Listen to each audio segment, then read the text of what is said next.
আজ পলিটিক্যাল সায়েন্সে দলত্যাগ সংক্রান্ত সাংবিধানিক নির্দেশ বা সাংবিধানিক বিধি এবং এর ত্রুটি ও সংস্কার সম্পর্কে আলোচনা করব।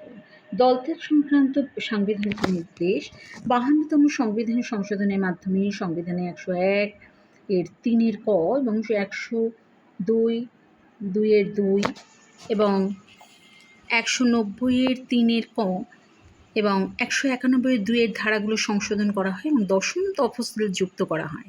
এই সংশোধনী আইনকে দলত্যাগ বিরোধী আইন হিসাবে উল্লেখ করা হয়ে থাকে। তো 10ম তফসিলে 8টি অনুচ্ছেদ হয়েছে, যেখানে যে 8টি অনুচ্ছেদ রয়েছে যেখানে দলত্যাগ আইন সম্পর্কে পুঙ্খানুপুঙ্খ বর্ণনা করা হয়েছে, আর এই সম্পর্কে এখানে দেওয়া হলো।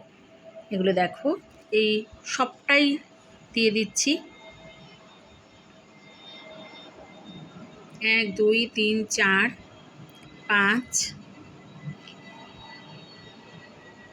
6, এবার আসি 7 8, এবার আসি 1985-র দলত্যাগ বিরোধী আইনের ত্রুটি।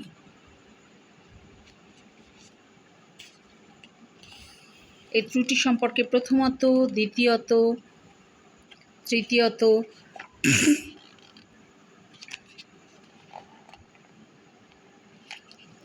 এবার আসি চতুর্থত,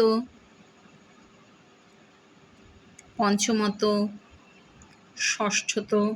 এবার আসি দলত্যাগ বিরোধী আইনের সংস্কার, অর্থাৎ 1985 সালে দলত্যাগ বিরোধী আইনের সংস্কার সম্পর্কে এখানে আলোচনা করলাম। এই আলোচনা যে 1985 সালে দলত্যাগ বিরোধী আইন যতই কঠোর হোক না কেন, তাতে নানা ত্রুটি থাকার কারণে বাস্তবে সেটা কাঙ্ক্ষিত লক্ষ্যে পৌঁছাতে এক অর্থে ব্যর্থই বলা যায়, যে কারণে একাধিকবার এই আইন সংস্কারের প্রয়াস করা হয়। এইভাবে এটা দিলাম।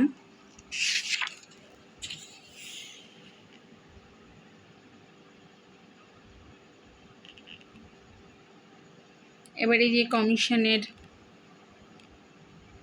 সম্পর্কে এখানে দেওয়া রয়েছে হলো, আচ্ছা এবারে আসি দলত্যাগ সম্পর্কিত আদালতে বিভিন্ন রায়, এই রায়গুলো দিয়ে দিচ্ছি।